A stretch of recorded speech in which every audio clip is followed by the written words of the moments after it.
नमस्कार, शब्द सांची विंध्य के समाचार बुलेटिन में आपका स्वागत है। मैं हूं आपके साथ दिव्यांशी। शुरुआत करते हैं हेडलाइन से। 10 नवंबर से ATR 72 विमान रीवा में भरेगा उड़ान। सैनिक स्कूल रीवा में आर्मी चीफ और नेवी चीफ ने किया छात्रों का मार्गदर्शन। रीवा में सरदार पटेल की जयंती पर हुए आयोजन, दोहराया एकता का संकल्प। नौसेना अध्यक्ष का गृहग्राम महुडर में हुआ भव्य स्वागत। रीवा CMHO डॉक्टर संजीव शुक्ला पर भ्रष्टाचार के गंभीर आरोप। रीवा में 3 दिन से लापता छात्रा संजय गांधी अस्पताल में मिली। SGMH रीवा में प्राइवेट एम्बुलेंस माफिया का राज, टोकन व्यवस्था को दिखा रहे ठेंगा। मऊगंज में प्रसव के 3 घंटे बाद ही प्रसूता की छुट्टी, घर में नवजात की मौत। सतना में क्रेन में फंसे सांसद गणेश सिंह, गुस्से में क्रेन कर्मी को जड़ा थप्पड़। सतना की वसुंधरा सिंह ने कॉमनवेल्थ आसियान शिखर सम्मेलन में बढ़ाया भारत का मान। सीधी के सरदा गांव में घर के बाहर खड़ी 2 बाइक में लगी आग। मध्य प्रदेश में 3 मौसम प्रणालियों की सक्रियता से बारिश और आंधी का दौर। जादू देखा है, हम दिखाते हैं। आप सोचिए, हम बनाते हैं। अपने घर या ऑफिस को सजाएं मनपसंद डिजाइन के कस्टमाइज वॉलपेपर्स, ब्लाइंड्स, पेंटिंग्स और लेजर कटिंग से बनी आकर्षक चीजों से। आज ही कॉल कीजिए 7611125428, क्योंकि आपकी कल्पनाओं को पंख देना भी जरूरी है।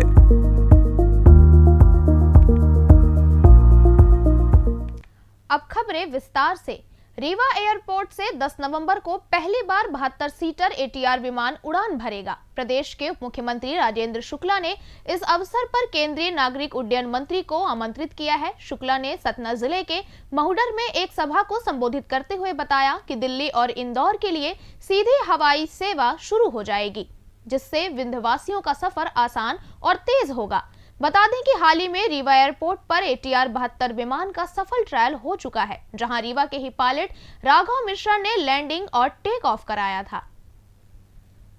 विंध्य क्षेत्र की प्रतिष्ठित संस्था सैनिक स्कूल रीवा में आयोजित अखिल भारतीय सैनिक स्कूल राष्ट्रीय खेल प्रतियोगिता का समापन शुक्रवार को हुआ। 31 अक्टूबर को हुए समापन समारोह में भारत के army chief general Upendra Dwivedi और नेवी चीफ दिनेश त्रिपाठी की गरिमामयी उपस्थिति रही। मुख्य अतिथि के रूप में उप मुख्यमंत्री राजेंद्र शुक्ल मौजूद रहे। यह रीवा सैनिक स्कूल में तीसरे स्तरीय स्तर की प्रतियोगिता है, जो इस संस्था के लिए गौरव का विषय है। इस प्रतियोगिता ने छात्रों को न केवल खेल कौशल को प्रदर्शित करने का मंच प्रदान किया, बल्कि युवा प्रतिभाओं को राष्ट्रीय स्तर पर अपनी पहचान बनाने का अवसर भी दिया है। इस प्रतियोगिता में देश भर के 36 सैनिक स्कूलों से 460 चयनित छात्र विभिन्न खेल प्रतियोगिता और विधाओं में अपनी प्रतिभा का प्रदर्शन किया।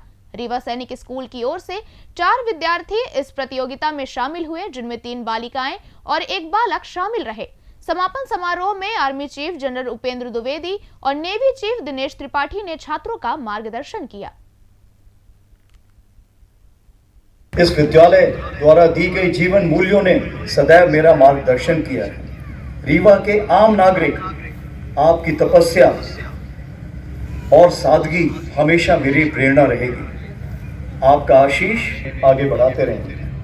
अंत में समस्त छात्रगण से आग्रह करता हूं कि आप अपने आदर्शों के प्रति समर्पित रहें, मन से सोचें और अपने इरादों में शुद्ध रहें। अपने विद्यालय की भावना को जीवित रखें। अपने कार्यों और कर्तव्यों से आत्मनिर्भर भारत के प्रण को सशक्त करें। कि मेहनत और लगन ने यह साबित किया है कि सफलता कोई संजोग नहीं, बल्कि निरंतर परिश्रम, अनुशासन और समर्पण का परिणाम है। जैसा कि महान फुटबॉलर पेले ने कहा था, सभी को पता होगा पेले कौन है, ये कौन थे, और ये अंग्रेजी में कहा था, success is not accident, it is hard work, perseverance, learning, studying, sacrifice, and most of all, love of what? लौह पुरुष सरदार वल्लभ भाई पटेल की 150वीं जयंती पर रीवा में 2 प्रमुख आयोजन हुए। सुबह स्पोर्ट कॉम्प्लेक्स में राष्ट्रीय एकता दौड़ को उप मुख्यमंत्री राजेंद्र शुक्ल ने हरी झंडी दिखाकर रवाना किया। जो अटल पार्क में संपन्न हुई। मध्य प्रदेश शासन के खेल एवं युवा कल्याण विभाग के तत्वावधान में आयोजित इस दौड़ का उद्देश्य राष्ट्रीय एकता, अखंडता और सुरक्षा का संदेश जन जन तक पहुंचाना रहा। आयोजन में जनप्रतिनिधियों, अधिकारियों, युवाओं, खिलाड़ियों एवं छात्र छात्राओं ने उत्साहपूर्वक भाग लिया। इस दौरान प्रमुख रूप से सांसद जनार्दन मिश्र, विधायक दिव्यराज सिंह, नरेंद्र प्रजापति, जिला अध्यक्ष वीरेंद्र गुप्ता, जिला पंचायत अध्यक्ष नीता कोल एवं अन्य गणमान्य उपस्थित रहे। दूसरे आयोजन में समान चौराहा स्थित सरदार पटेल की प्रतिमा पर मालार्पण कर श्रद्धांजलि अर्पित की गई। विचार गोष्ठी में उनके जीवन, विचारों और देश की एकता में योगदान को याद किया गया। गुजरात के केवड़िया में 150वीं जयंती के शुभ अवसर पर प्रधानमंत्री नरेंद्र मोदी जी वो काम कर रहे हैं तो देश को एकता के सूत्र में बांधने तक एक अभूतपूर्व काम हो सकता है। वहाँ पर लगभग 15 दिन चलने वाले कार्यक्रम में अलग अलग जिलों में अलग अलग राज्यों के साथ गुजरात की सरकार और मध्य प्रदेश को 11 नवंबर को मध्य प्रदेश और गुजरात के बीच में दोनों राज्यों की सांस्कृतिक परिस्थितियाँ, संस्कृति के आदान प्रदान का कार्यक्रम रखा गया है। और ऐसे ही अलग अलग दिन अलग अलग प्रदेश रहेंगे और गुजरात रहेगा। गुजरात मेजबानी कर रहा है और राज्यों के लोगों को वहाँ पर आमंत्रित किया गया है।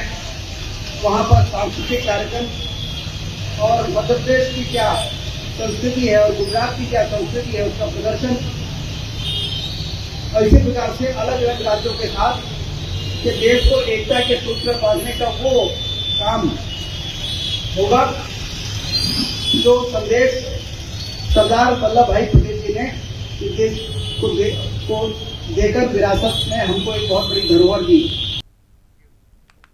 रीवा जिले से सटे सतना जिले के रामपुर बघेलान तहसील अंतर्गत स्थित ग्राम महुडर में एक ऐतिहासिक क्षण देखने को मिला, जब भारतीय नौसेना के अध्यक्ष एडमिरल दिनेश कुमार त्रिपाठी अपने पैतृक गांव पहुंचे। ग्रामीणों और परिजनों ने उनका पारंपरिक तरीके से स्वागत किया, जो पूरे विंध्य क्षेत्र के लिए गौरव का विषय बन गया। एडमिरल त्रिपाठी ने गृह ग्राम महुडर पहुंचने पर अब सबसे पहले अपनी जन्मभूमि को प्रणाम किया और ग्रामीणों से आत्मीयता से मिले। सैकड़ों की संख्या में मौजूद ग्रामीणों ने पुष्प वर्षा कर उनका अभिवादन किया। त्रिपाठी ने भी सबके साथ संवाद किया, उनका हाल चाल जाना और स्नेह व्यक्त किया। पूरा गांव जश्न के मूड में था, मानो कोई त्योहार हो। इस दौरान डिप्टी सीएम राजेंद्र शुक्ला सहित परिवार के लोग उपस्थित रहे। दिनेश त्रिपाठी का अभिनंदन समारोह उस स्कूल में आयोजित हुआ जहां उन्होंने 3वीं तक की पढ़ाई की थी। देखिए हमारी नौसेना बहुत ही कैपेबल डिफेंस फोर्स है जो भारत की सामुद्रिक हितों की रक्षा करने के लिए कहीं भी, कभी भी, कैसे भी तैयार है। और मैं अपने आप को बहुत ही भाग्यवान समझता हूँ कि हमारे जो अफसर हैं, हमारे जो नाविक हैं, हमारे जो डिफेंस सिविलियंस हैं, वो सब कंधे से कंधा मिलाकर काम कर रहे हैं, जिससे कि हमारे सामुद्रिक हितों की रक्षा हरदम रहे और हमारे जो देश के ऊपर हमारी टेरिटोरियल इंटीग्रिटी पे, हमारी कोस्टल सिक्योरिटी पर कोई आंख उठाकर न देख पाए। रीवा जिले के सिरमौर थाना क्षेत्र से 3 दिन पहले रहस्यमय ढंग से लापता हुई 14 वर्षीय नाबालिग छात्रा शुक्रवार सुबह संजय गांधी अस्पताल में मिली। छात्रा के अस्पताल में होने की सूचना मिलते ही परिजन और पुलिस तत्काल मौके पर पहुंचे। पुलिस ने किशोरी को महिला थाने ले जाकर पूरे प्रकरण की विस्तृत जानकारी जुटाई है और उसके बयान दर्ज किए जा रहे हैं। जानकारी के अनुसार साकेत परिवार की कक्षा 9वीं में पढ़ने वाली छात्रा 28 अक्टूबर को अपने घर से अचानक गायब हो गई थी। परिजनों ने तुरंत सिरमौर थाने में गुमशुदगी की रिपोर्ट दर्ज कराई थी, लेकिन 3 दिन तक कोई सुराग नहीं मिला। शुक्रवार सुबह अचानक सूचना मिली कि लड़की संजय गांधी अस्पताल के किसी वार्ड में देखी गई है। परिजनों के अनुसार किशोरी ने दावा किया कि वह किसी इलाज के लिए अस्पताल आई थी, लेकिन उसकी कोई बीमारी या इलाज के बारे में परिजनों को पहले से जानकारी नहीं थी। यह बात परिजनों और पुलिस दोनों के लिए संदेहास्पद बनी हुई है।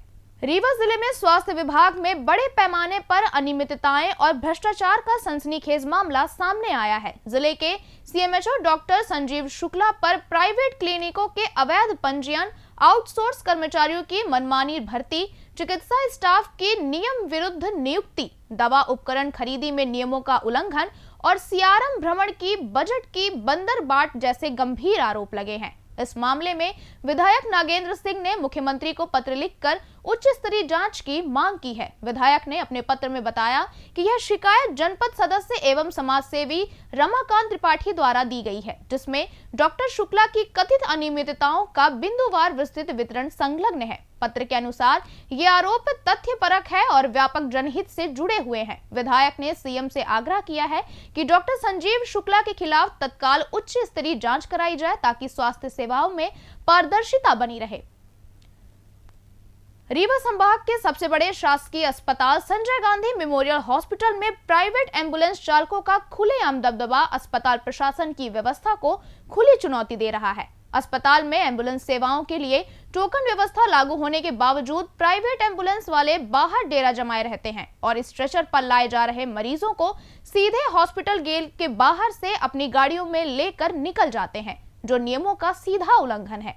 बताया जाता है कि प्राइवेट एम्बुलेंस चालक एसजीएमएच के नियमों का पालन करने के बजाय अस्पताल से मरीज को डिस्चार्ज कराने या रेफर कराने के बाद उन्हें स्ट्रेचर पर ही हॉस्पिटल परिसर से बाहर बुलाते हैं। ये एम्बुलेंस चालक मुख्य द्वार के पास साईं मंदिर के आसपास इंतजार करते हैं और मरीज के बाहर आते ही उन्हें अपनी एम्बुलेंस में लेकर चले जाते हैं। यह गतिविधि न केवल अस्पताल के नियमों का मखौल उड़ा रही है, बल्कि मरीजों और उनके परिजनों को भी असुविधा में डालती है, जो मजबूरी में निजी एम्बुलेंस की मनमानी दरों पर यात्रा करने को विवश होते हैं।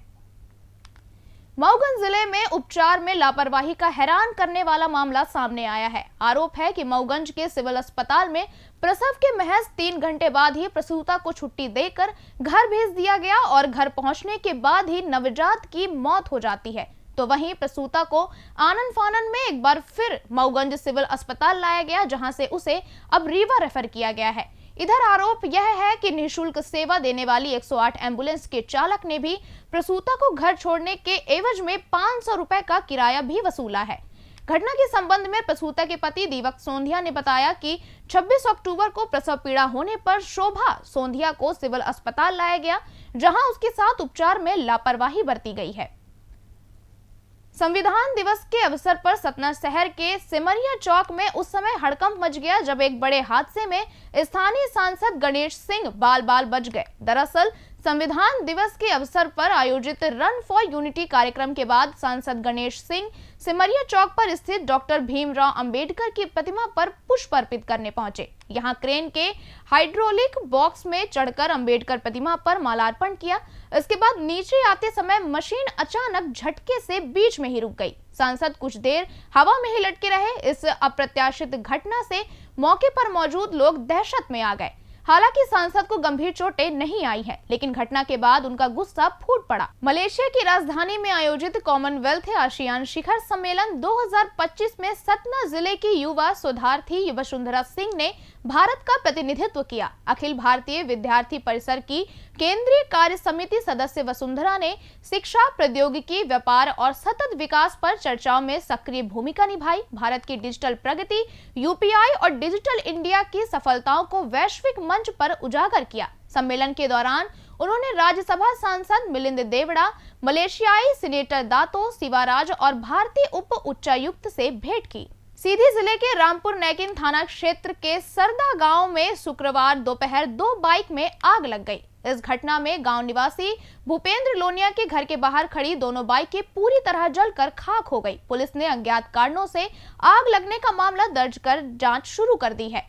भूपेंद्र लोनिया ने बताया कि वे अपने घर के बाहर बाइक खड़ी कर रोजमर्रा के काम कर रहे थे। दोपहर करीब 2 बजे जब उन्होंने बाहर आकर देखा तो दोनों बाइक धू कर जल रही थी। आसपास के लोगों ने आग बुझाने की कोशिश की, लेकिन तब तक वाहन पूरी तरह जल चुके थे। मध्य प्रदेश में एक साथ 3 मौसम प्रणालियों की सक्रियता से आंधी, गरज चमक के साथ बारिश का दौर जारी है। शुक्रवार को भोपाल, ग्वालियर, उज्जैन, रीवा, सतना, सागर समेत 20 से अधिक जिलों में रिमझिम बारिश हुई। दिन का तापमान रिकॉर्ड गिरावट के साथ कई शहरों में 23 डिग्री सेल्सियस से नीचे चला गया। दतिया, गुना, नौगांव, टीकमगढ़ सबसे ठंडे रहे।